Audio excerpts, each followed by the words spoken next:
So, yes, here with the amazing Alison Edgar, talking about sales and everything to do with sales.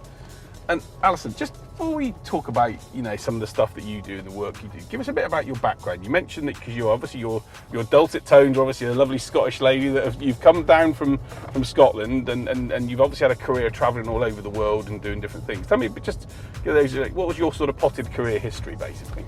So it started off in hospitality. I left school at 16, so I've got no qualifications, and as it turned out in later life, I'm dyslexic, so that would be the reason I learn slightly differently to a lot of other people. Yeah. And what had actually happened was I had to go out and get a job. So I got the day that my mum and dad said I could leave school, I became a hotel receptionist.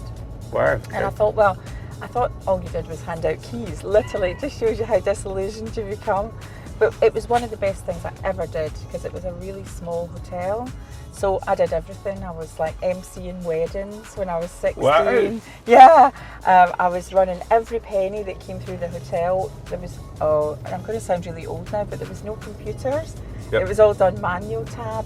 So when it comes to really getting a real niche around business and sales, I think it is that experience that gave me, having to want my penny out, how does that work with the calculator, that really gave me an eye for numbers. Mm-hmm. So then I went to work in Cape Town for Southern Suns when I was 21, and I had a team of about 20 at 21 years old.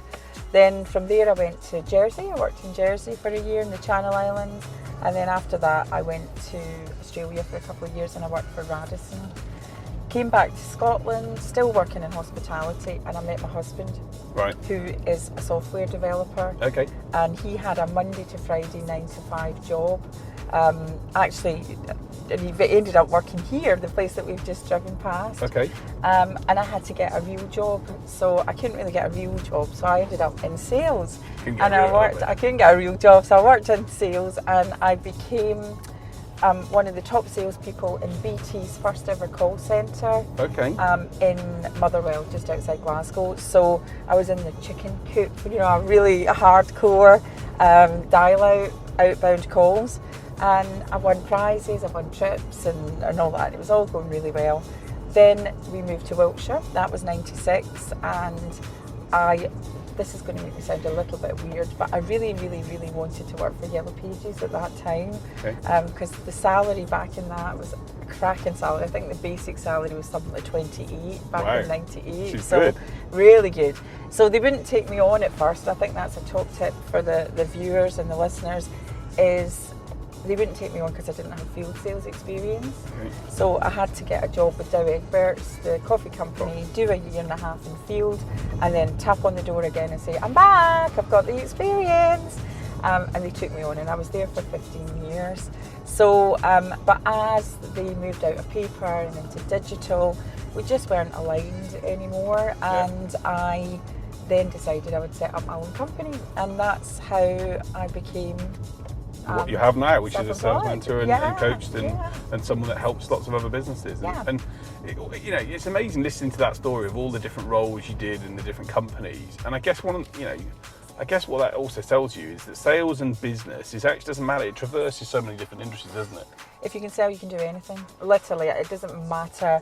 You don't have to even be in business. To me, getting somebody to make you a cup of tea or anything, everything we do is a sale. And it's interesting, I prove that in the book, and I'm going on to write book number 2, which I'll take that into more how you do that in your real life, which has been really popular, because that's one of the things from the book. I get messages all the time from people who are not in business, not in sales, who have read it and taken the methodology and run with it. We're going to talk about the book in a bit, because actually, obviously, you as I say, we came together on the Sales Genius book, and you've written your own. You've got off your. There are a number of people watching this, Alex Seary being one of them, who will say to me, "James White, when's your book coming out?" But it is coming. But the point being, obviously our passion, I think, is quite similar as business people and sales, people that want to help sell, is that we want other people to get the results. We are just, what drives us is them seeing difference in their numbers. And I always say to people, I don't sell sales training, I sell bank balances being fatter, and I sell I sell people smiling at the end of the month when they know that they've got business in. And What are some of the biggest challenges in the clients that you work with? What are some of the key things they struggle with in terms of sales? So it's really interesting when I do the, let's call it a fact find for lack of a better word, because ultimately you and I are still selling. Sure. Business doesn't just come and fall on our plate. We have to go out, we have to pitch, we have to sell. And again, one of the things we will both teach is selling to needs. Yep. So when I'm doing that with potential clients, I try and get the theme of what the issues are, the challenges are. And it's really interesting because the one that I hear probably most often is confidence. Lots of people lack confidence for sales. And again, I think that's that fear factor. A lot of people are frightened, aren't they? And I think as younger salespeople come into the market, they're using more technology-based sales, and they are frightened of the phone in general, let alone sales calls on the phone. So to me, I would say that's one of the things that comes up more often: structure, time management. So it's really interesting because when I do the fact find, for lack of a better word, sales isn't actually the thing that comes up as one of the things that the salespeople need. It's more the structure, the process, and confidence that come into play. Such a good point. And I, when I meet with clients and I again have initial conversations, I talk to them generally about spreadsheet fantasy land, I call it, which is where you literally have these people have got their numbers, their business is mapped out, what they're going to do, and I say, okay, great, sounds fantastic. How are you going to make that happen? Or it's going to come to us, or it's and I do it, or it's literally going to go and pick the I did a video the other week where I was like, you're going to pick the juicy fruit from the right lead tree. It's like, it's bollocks. It just doesn't happen that way. And yet we know that, but it's a challenge, isn't it, to get people to actually realise that if they want results, they've got to put the effort in, they've got to make the calls, they've got to engage, they've got to prospect. And if they don't do that, then they're just not going to get what they want. Yeah, and I think that's because I work with quite a lot of startups, and that's one of the things that I see a lot. They're just the expectation. And I talk in the book about the difference between sales and marketing being like golf. And interestingly, you look at, I call it marketing, I'll put the tee in the ground and put the ball in the tee. They set it all up. It's your website, it's your emails, it's your social media. And what then will happen is us in sales will come and take it down the fairway, put it on the green and put the ball in the hole, because only when the ball goes in the hole do you make any money. Usually if I'm doing this in a live talk, somebody from marketing will put up their hand and go, that's not right. In marketing, what we do is we put it right to the pin, and you sales guys tap it in and take all the glory. But if you look at things like Amazon and eBay, that's not sales at all. That's a hole-in-one for marketing. That's again self-serve, people going on, they buy it, you don't have to have any human interaction. And I think that's what people want. They crave the holy grail.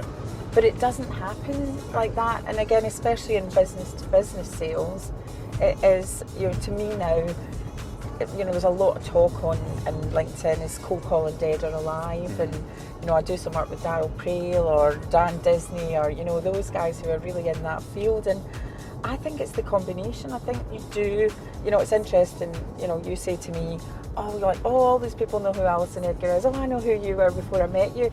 We market me really hard, but it still doesn't put money in the bank, James. I still have to actively go out, reach out to people, follow process and close sales. Otherwise, I wouldn't have a business and I wouldn't have a profile. I'd be, on the teletest call. I think it's so important to say that, and I agree with you. I mean, I enjoy it. I mean, to me, it's the thrill of sales is, the winning and the engagement with someone. And when you work with someone and you know you can help them and you work to get them on board, and you mentioned at the start around sales cycle, and I talk to people like, what is the length of their sales cycle? I know in my business it's 3 to 4 months. And it makes it probably in the case of yourself. People are going to hear you talk at an event, and then they go and read your book, and then they do this, and then they go, actually, I want to sit down with Alison. I want to have a chat with her. Definitely. So we know, and I said, I know that I can pretty much predict my numbers at Christmas now, because I know what work I've been doing now to get to that point. Get to there. But if you don't know that, if you don't do that work, then the reality is, you get to, and I see this again a lot, I'm sure you do, where clients or companies will be, I want to get business in straight away, and it's like, it doesn't happen that way. You've got to be aware that people go through a journey with you to get to that business. So. And I think that's interesting of where the sales and marketing work together, because if you've created your avatar of the ideal client, then it's easier to be able to be kind of, on their feed on social media, or, really, really be able to target the marketing, which does make it, you know, you're tapping it in from sales. Yeah. If you haven't identified your ideal client, you know, you're trying to get the ball in from the tee, and that's a long way to go, and especially if it's a par 5, James. It's a long way to go. Well, you've probably seen my golf. I did a video a couple of weeks ago on how sales is exactly like golf, because I'm a keen golfer myself, and you're right. It's so, you have to be in a position to know what, especially with golf, you have a target. Yeah. The other thing is, you know, with golf, you have a target where literally you know that there's the whole 500 odd yards away, or 300 yards, or whatever the whole length is, and your goal is to get it there in the shortest space as possible. Yeah, yeah. But again, a lot of companies will have this approach of, and I made this mistake with my, you know, one of my other businesses, where, you know, we took funding and we literally tried to be everything to everyone. Yeah. And you can't, if your target is all 18 holes, you're never going to get one of them in downs. You've got to be focused, haven't you? I mean, it's interesting what you say about funding there, because that's one of the things I see a lot in the startup market. Like, oh, we're looking for investment, everybody's looking for investment. And, you know, if you are a product-based business, then, you know, a lot of the time you do need investment, because you need it for cash flow to actually be able to manufacture it, to make your product, to be able to sell it. But people, and again, even in tech, because there's a lot of development, but a lot of people are just looking for funding because they can't sell.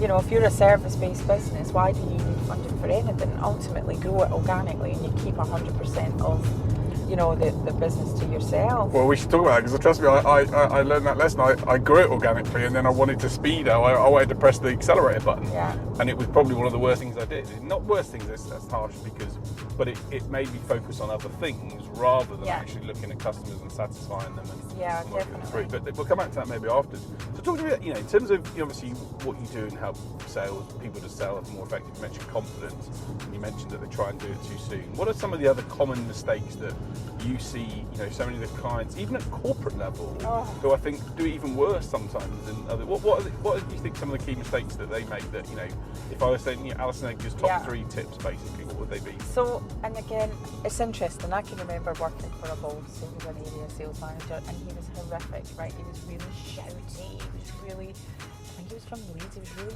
northern. He was in your face. And I can remember, and again, I was working in a big corporate organisation, and we would have cluster meetings, and we would have this, and we would have that, and the support and the help was outstanding. And we came in and we were doing some like role play situations, I can't remember what it was, and he stood up in this thing and he went, "Effing well, stop!" And everybody just like literally turned around, and he went, "Look, you guys are getting paid a lot of money, you guys are selling all the time, and you're all asking those questions." So to me, like, it didn't hit the radar at the time, because actually I practiced really hard to ask open questions, but I thought, wait a minute, these are high-flying salespeople, and they're all asking the wrong questions. If they're doing that at that level, smaller businesses who have never been trained are going to be doing that. And I think, you know, it sounds like the fundamental, but it is all about positioning the right questions at the right time, listening to the answer, delving in with more open questions, really probing to really understand why the client needs your service or your product. Again, if you don't know that, then you can't sell. And if you do know that, that's not a sale. That is just hot customer service.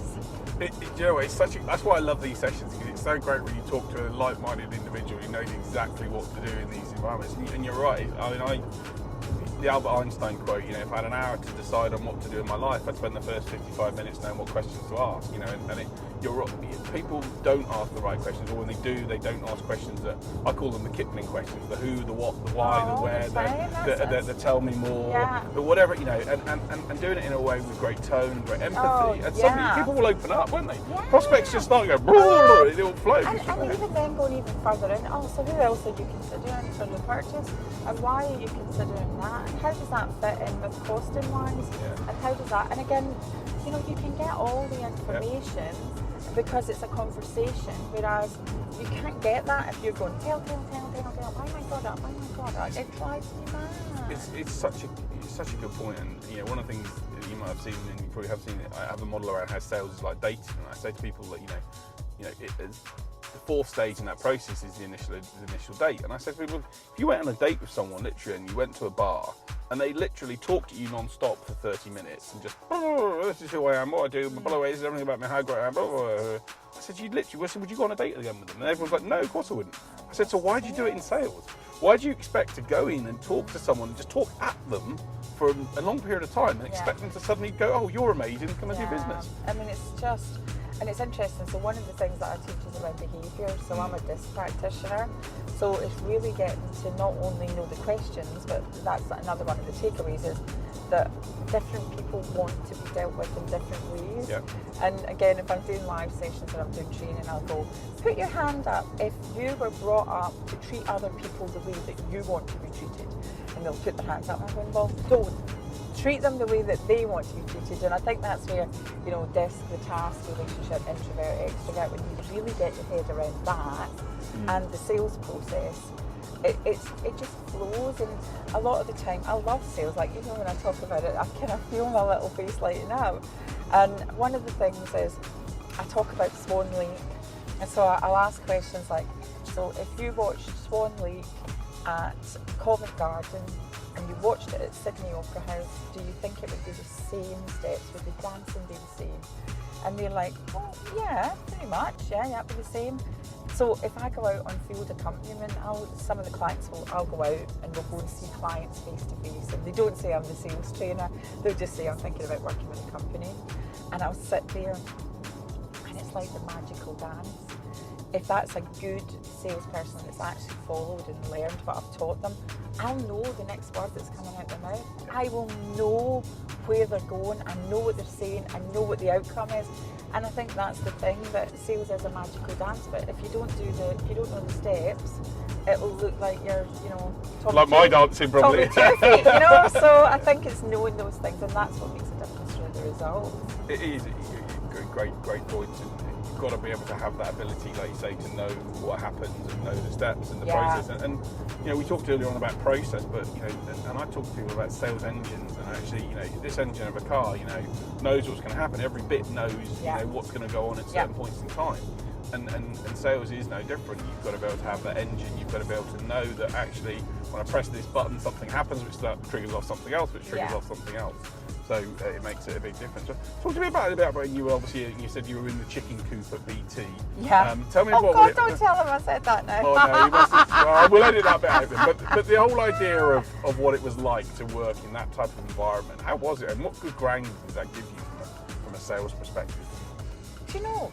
So I actually quite liked call centre. I really two things. Well, I learned a lot really, but I think one of the things I learned was engaging on the phone really quickly, because you lose a lot of the, you're losing a lot of the body language, so it has to be done by tone and pace. I think I understood the importance of KPIs towards hitting a target, and it's interesting, and also that if you do hit target, KPIs are just a measurement and they don't come into play. So my talk time was always was never the highest talk time, never the highest dial outs, but I was always top in sales. And I can remember one quarter I was 3,000% a target, literally 3,000. Wow. And people kept saying, I think you've calculated that wrong, is it not 300? No, it's definitely 3,000. And maybe the targets have been set wrong, James, but never mind. Whatever target you hit, you got to hit it. You've got to hit it. So to me, staying focused, I think that's one thing we've not really talked about, as another one of the top tips, is definitely mindset. Yeah. I am uber competitive, if I put my mind to it, I don't need somebody to tell me to pick up the phone and make more calls. I don't need somebody to tell me to do this. I run my own business in my head, and even when I was in sales, before I ran my own business, I was always like, what do I need to do? How can I do that? How can I make myself quicker, slicker? How can I learn more? What can I do from that? I'd listen back to my own calls and I'd go, oh, I should have done this, should have done that, and really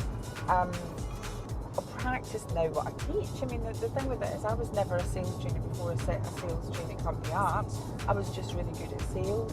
So I can't teach something I don't know. I can only teach what I know, and it's touch wood, it works. So that's why I think the book's been popular, and that's why I think that people have learned from the way that I trained them. Definitely, and we'll talk about that. We'll talk about the book in a moment. But you're so right about the practice element and about being able to have to basically do what you. It's that great saying, don't do what I. If you teach people, they'll maybe understand it. Yeah. If you show people, they'll really get it and they'll learn it and they'll work it through. And like you say, it's about those role play sessions that can make a big difference in being able to show someone how to have a conversation that way, and to also make it conversational. Sales is about relationships, like you said at the start, about service and about hospitality. Yeah. Just about building great relationships. But just on that point of the telesales, so one of the things that a lot of people I find struggle with initially is, the thought of making a call to someone that they don't know just frightens the hell out of them. Although I call it targeted calling now. So I always say to people, if you start from A to Z on the phone book, you're probably going to be hard work. But if you've done business in a certain area or a certain type of company, then actually it's your duty in a way to try and go to that company again, because they're going to benefit from your service. They're going to gain from it, because if you've got a case study and your marketing team have got a case study from elsewhere. But what are your initial, any tips that you'd give people watching this saying, okay, they're thinking of saying, okay, I've got to make some outbound calls, that you used to use it, to get 3,000% of target that would help the guys watching to make those 2 or 3 calls initially and make them go more effectively? I think 2 things, and it's even before you would pick up the phone, and again, it's the sales process stuff that I can just be organised and doing your research. So you got to know the purpose. Everything has got to have a purpose. So if you're having a look at let's go back and see website sales, because we've got that example of how not to cold call. If you've got somebody who's got a website and the date at the bottom says 2019, is the probability going to be high to sell them a website? Well, no, because we had one down in 2019, but if it says 2011 and it's not mobile friendly, or it's not, then again, that's a good prospect to start a conversation. And if you are reaching out to somebody, you know that it's not mobile friendly, you know they're going to be losing business. So therefore, the purpose of the call is a customer service call, because you're concerned that their their website is not mobile friendly. So again, it's being smart. Why would you try and flog a website to somebody whose website says 2019? There might be other things you can do and say, look, I can't see this. I can see you've had a new website in 2019. Just want to find out, having a look at your whole marketing proposal, what your plans are for. Or maybe you've got landing page plans or whatever. So do something with them. It's a bit, makes them think. Something different. Or we're obviously on video now. We've just had a conversation offline talking about how the importance of video. So if you see they've not got any video content, and you know that again they don't have a YouTube channel, then the purpose of the call is to try and enhance their offering. That's not sales. That's just hot customer service. Great points, and the service element of sales is something that's, I think, is forgotten. And when I teach and talk to people about sales, it's about saying to them, if you think you're going to just focus on your own pockets when you're having a conversation, you're going to become disappointed.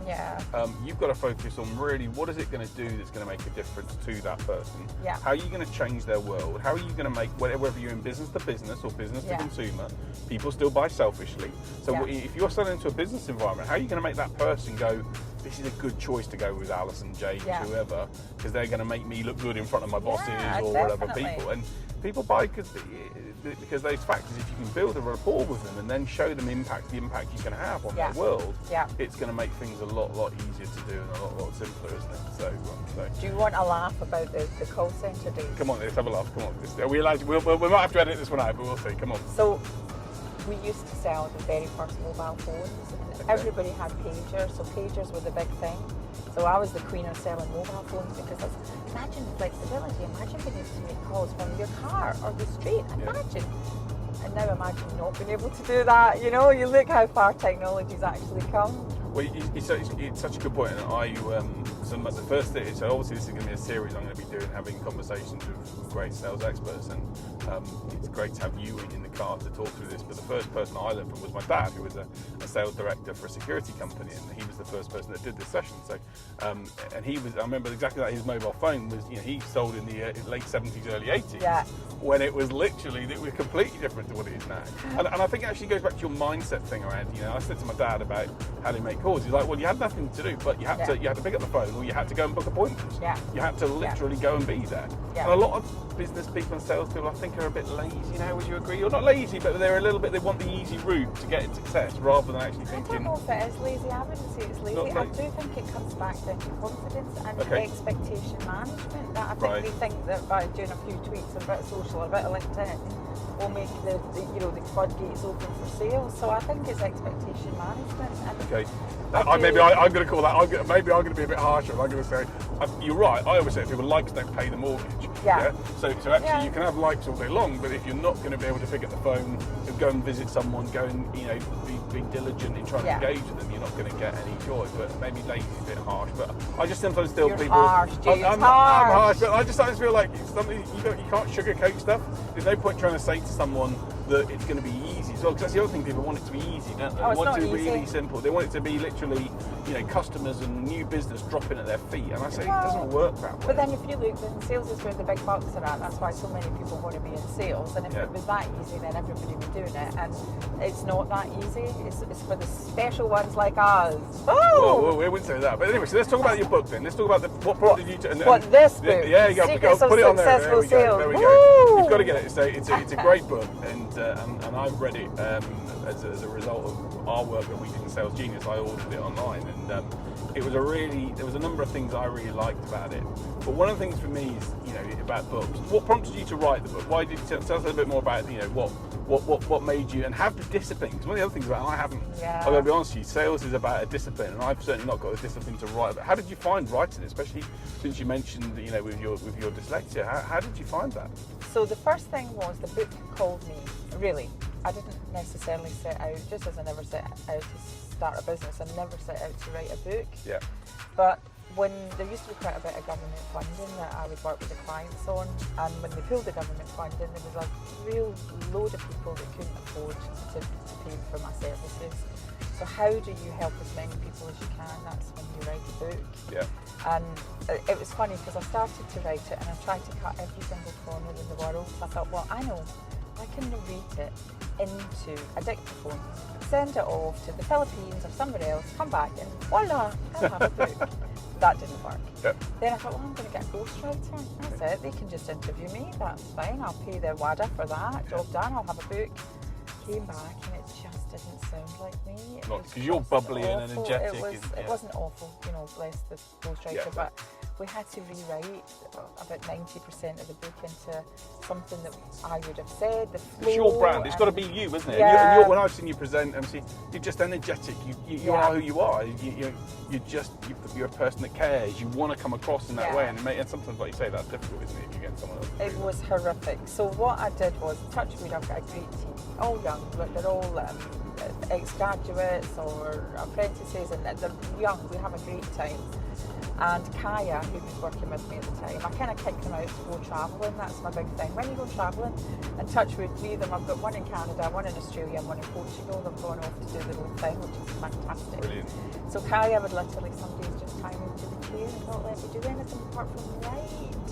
Yeah.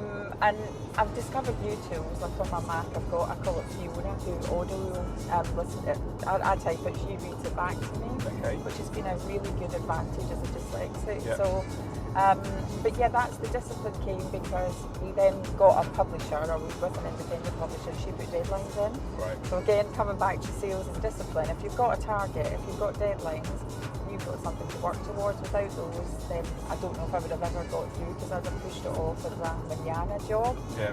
But I think the biggest shock is how successful it has been. It has gone mad. Even today, 18 months on, it's number 6 in its categories. Amazing. And obviously, I know it's in WHSmith now, and you can buy it anywhere. But so in terms of sales in numbers, I guess you've gone through the roof in terms of the amount of people you are ordering the book. And what sort of reaction have you got from?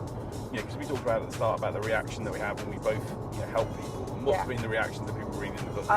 This is going to make me sound really strange, but I cry on a regular basis because I get messages from people who have read it that I've never met before in my life. Yeah. And it's got on Amazon. It's got 114 reviews, 112 5-star, 1 3-star, and 1 2-star. I think. And who's the 2-star now? Do you know the interesting thing is?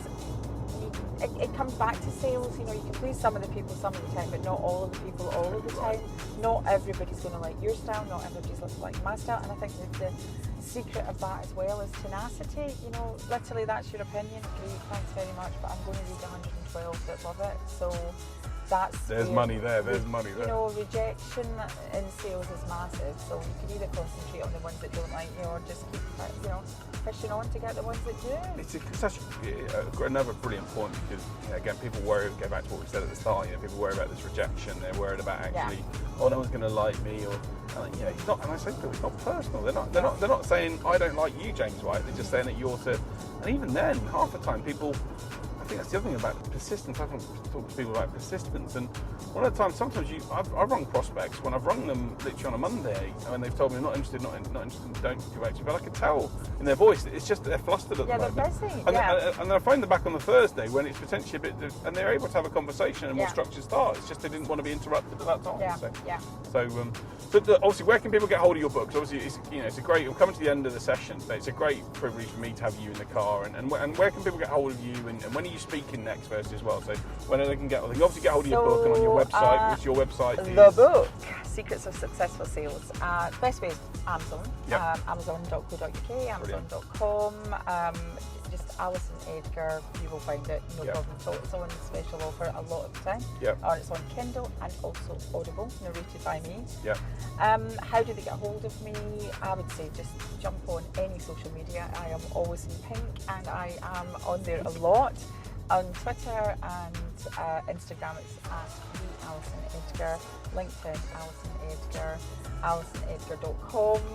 Also, the Entrepreneur's Godmother and Sales Coaching Solutions is the best way. And I've got loads of blogs, whatever, and I write contemporary things. So the most popular one that I've written recently is called Shout Out to My Ex.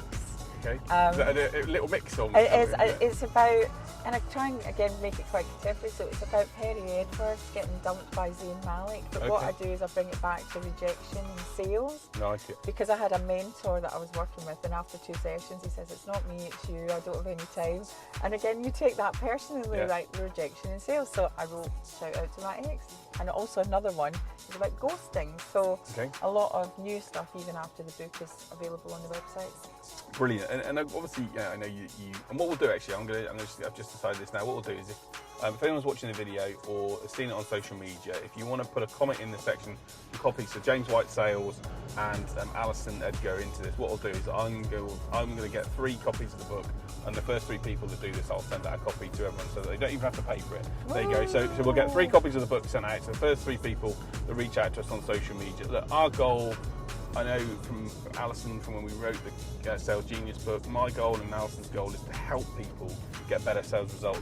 I think I'm speaking on behalf of both of us. What drives us is when people have fatter bank balances as a result of closing more deals, because they win more business, and that then opens up things for their family, and they can do so much. That's what drives us both.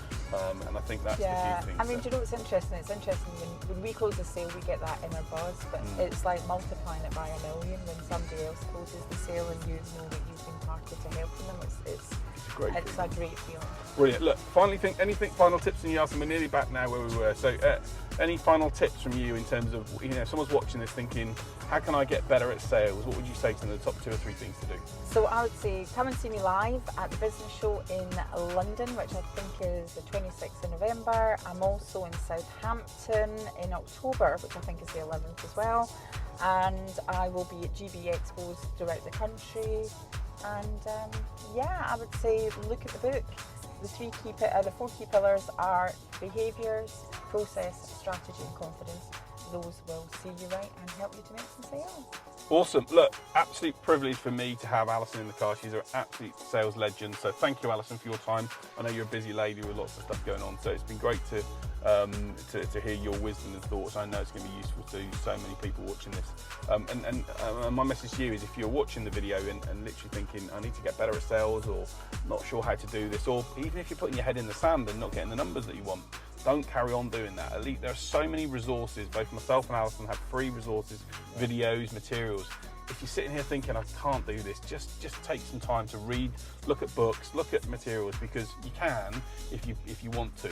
and you've worked as, I say to you, you've worked too hard in your life, and you've got too much going on about you to accept failure. So make it happen and do that. So look, thanks to Alison. I really appreciate you giving your time up to do this today.